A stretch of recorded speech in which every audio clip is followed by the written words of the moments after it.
After the week I've had, let me tell you about branding. After the week I've had, let me tell you about branding. Holy moly, what's going on with this camera today? Boom, we are ready to rock. Man, it's been a massive week having conversations with people across the planet when it comes to branding. And that's what today is all about, because branding will determine whether you are successful or unsuccessful in your business. Good morning, Nicole. Good morning, Sean. Good morning, Matt. Good morning, Lisa. Good morning, Susan. How is everybody? It's Friday morning. Oh, morning, Alyssa, over there in the Wild West, over there in New Zealand. Scotty Robertson, great to have you on board. That looks like Steve Anchors. Steve, love your new car. It looks smashing. And hello, George. How are you? Okay, so it's been a big week for me, having many a conversation. Eugene, I didn't see you sneak in there. Great to have you. Yeah, so it's been a big week. Haven't realised how much brand impacts people. So we're going to talk about that today and give you some examples of how branding can be in fact a negative. So just back from a run. I am, what am I? 6 weeks out from the Sydney Marathon. I have not done enough training to be able to run 42 kilometres, so it's going to be interesting to see how I go. But trying to get in, what would you call it, cramming just before an exam. So I'm cramming hard. I got a few shout outs today just to start off with. Big shout out to all the people, Facebook fans, friends who are at the Ursa Institute over there at North Carolina. Morning, Leanne and Angus. How are you over there in New Zealand? If you have not got to the Ursa Institute, you're in the fitness industry and you have not been to the Ursa Institute, I cannot recommend it highly enough. It is a phenomenal experience. It is just incredible. I've been there both as an attendee and spoken at the conference. So I would highly, highly recommend scheduling that in. It's normally around this first week of August, and it's an immersive experience. It's just terrific. So schedule that in your diary. Check it out. I would recommend heading over there next year. Speaking of immersive, really excited to support Philex Immersive, which is going to be in Melbourne. I'm not speaking at it. Chantel from the Fitness Business Podcast is speaking. Greg Seller, Andrew Simmons, Paul Taylor, and I think I've missed someone, are all speaking, but we're really excited at Active Management to be supporting that event in Melbourne. If you want some information on that, please pop in the links. Let's put M in the links and I'll send you the link to Immersive. If you want to know about the Ursa Institute, put TUTE, T-U-T-E in the comments and I'll send you a link on the Ursa Institute. Been a great week for us. Picked up some new clients. I just saw Woz Miller, who is on holidays at the moment. Woz and his 4 clubs have come on board this week with some mystery shopping with us. I've got John as a new coaching client. Ben's just secured me to do some professional development day for his entire team, which is really exciting. I'm going to do some group training for Tim, and Jackie's just come on board for the New Zealand Industry Leaders Roundtable. So it's been a massive week for us with new clients. If you put JT in the comments, I can reach out to you and see if I can do any work with you specifically or your team. Happy to look at that. So big week for us. But during the week, I have had many a conversation and many an experience with people around branding. I just want to run through a couple of these for you. Yeah, Nicole, I got when you put tutor, I knew what you meant. So, yes, I got tute there. So if you want some information about the Ursa Institute, just put tute and I will send you the link. If you want to know about the Philex Immersive program, put M and I will send you the link to Immersive. Morning, Mick Cunico, how are you? So this week, I have got 5 examples of where I think brands have been impacted by people.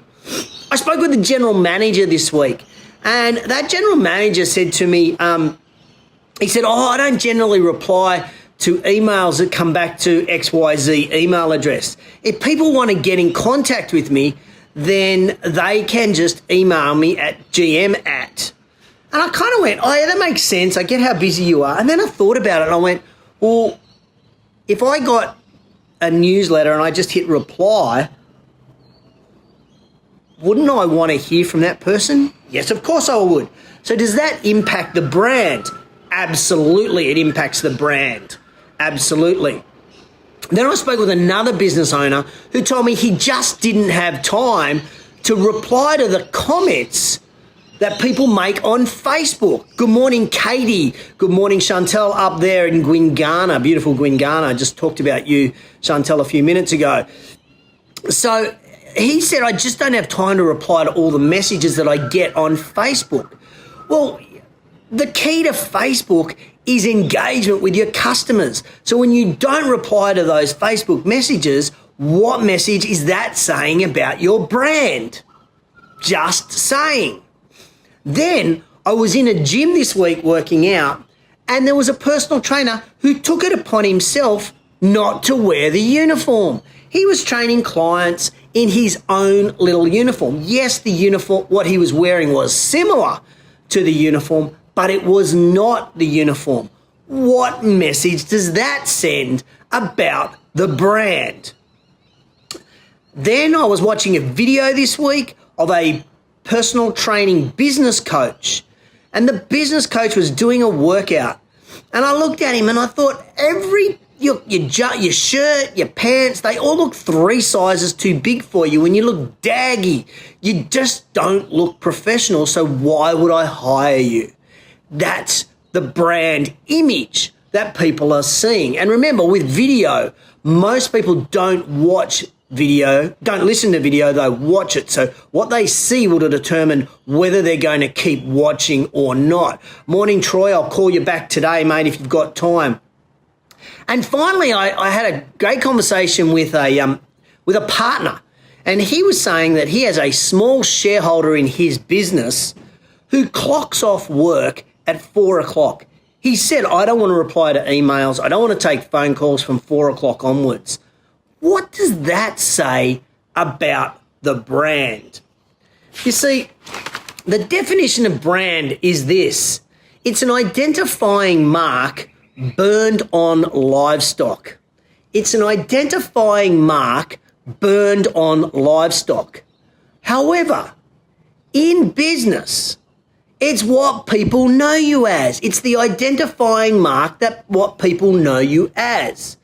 And this mark, this intangible will determine whether people like you, whether people trust you, and whether people buy from you. Morning, William Kent. How are you? Good to have you on board early this morning. So let me say that again. Your brand, what you do, what you say, what you look like will determine whether people like you, whether people trust you, and therefore whether people buy from you. Your brand is critical. Now, you might remember a couple of weeks ago in show 105, I talked about the 0 moment of truth. If you missed show 105, put 105 in the comments below and I'll send you the link. If you missed 105, pop it in the comments and I'll send you the link.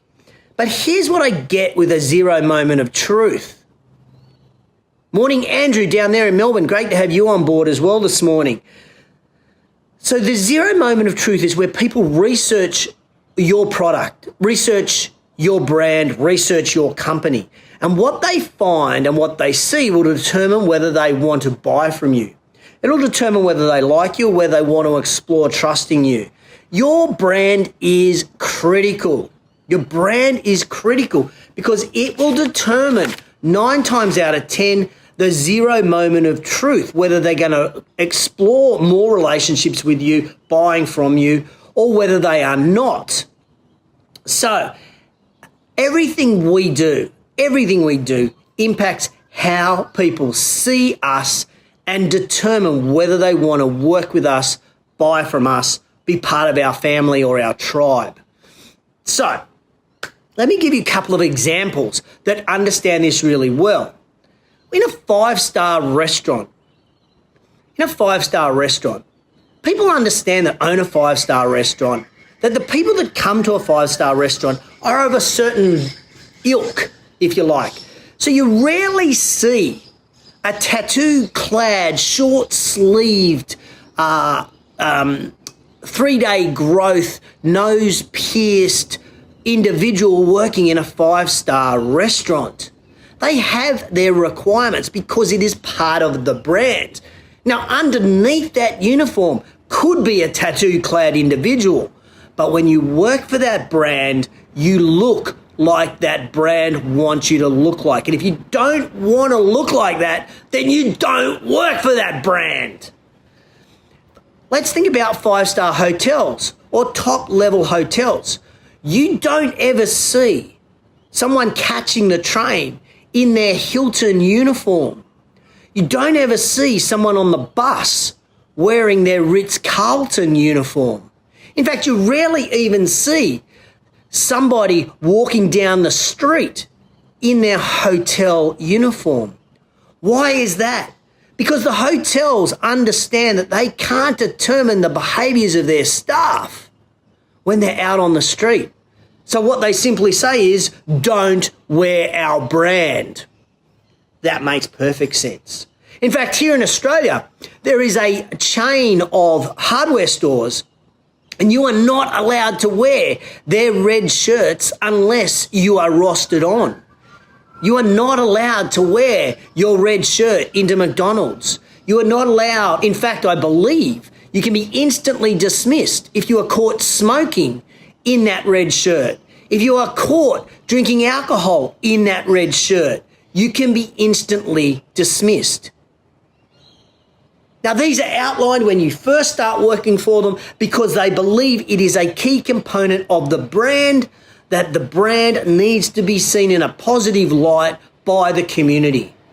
Now, my question for you is, as leaders of your business, as business owners, managers, what do you set as the requirements for your brand? Morning, Sean Lestrange. Great to have you on board this morning. What do you place as requirements? And then do you enforce those requirements? Because goodness gracious me, it impacts whether people buy from you, whether people trust you, whether people like you, is determined by what people see and what people believe in your brand. I even had a chat this week with a club owner who went into his gym and found his manager eating McDonald's. And that is simply not cool. That is not on brand. I know you think that's ridiculous, but if it's not articulated, if it's not written down, if it's not explained to staff that that is inappropriate, then what do? You can't do anything. So here is the message that I want to get through today. There's a couple, but here's the main one. As the business owner, as the business leader, as the business manager, be super clear on the brand that you want to be seen in public. What does that brand look like? And everything that is done, is said, is shown relates to that brand. It is your job to enforce that brand. And if people are not using those requirements or following those guidelines, then you must act, because it is impacting whether potential customers, even current customers, like you, trust you, and continue to buy from you. Let me give you another example. JTInTheRaw is me raw. Me raw. So if you're going to employ me as a coach or you're going to employ me as a consultant, there's a very good chance that at some stage in our relationship, you are not going to see me all polished up, cleanly shaven. You're not going to see me. You're going to hear me frustrated. And so my JTInTheRaw is about me and me being authentic, so you can see truly who I am and what my brand is. Now, I have a second show, and you may have not even seen this show. It's called 3 Minutes for Your Fitness Business. 3 Minutes for Your Fitness Business. It's on Instagram TV. It's on my YouTube channel. And on that show, I represent the brand Active Management. So I'm cleanly shaven. I've got a haircut. I'm wearing the uniform. It is my brand. I'm representing active management. They are two different, yes, they're linked, but they are two different things. And I'm very clear that when I'm doing 3 minutes for your fitness business, that is the active management brand, and I must represent that brand. JTInTheRaw, this is me raw, it's authentic, and so you're seeing me as a person. My question for you is, are you clear on the brand that you want people to see? Because this influences buying decisions. This influences the 0 moment of truth. So I want you to think about that.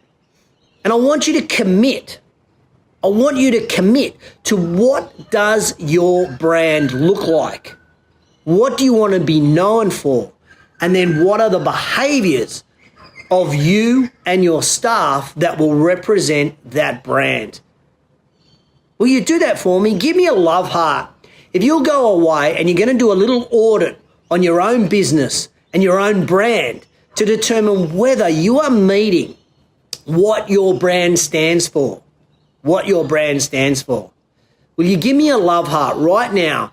If you will just think and audit your own business, your staff's behavior, and even your own behavior and actions to make sure that what you do matches your brand. What you do matches your brand. If you do that, I guarantee you're going to make more sales and you're going to keep more of your customers.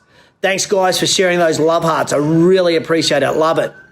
So remember, if you missed show 105, where I talk about the 0 moment of truth, put 105 in the comments. I'll send you the link and you can watch that.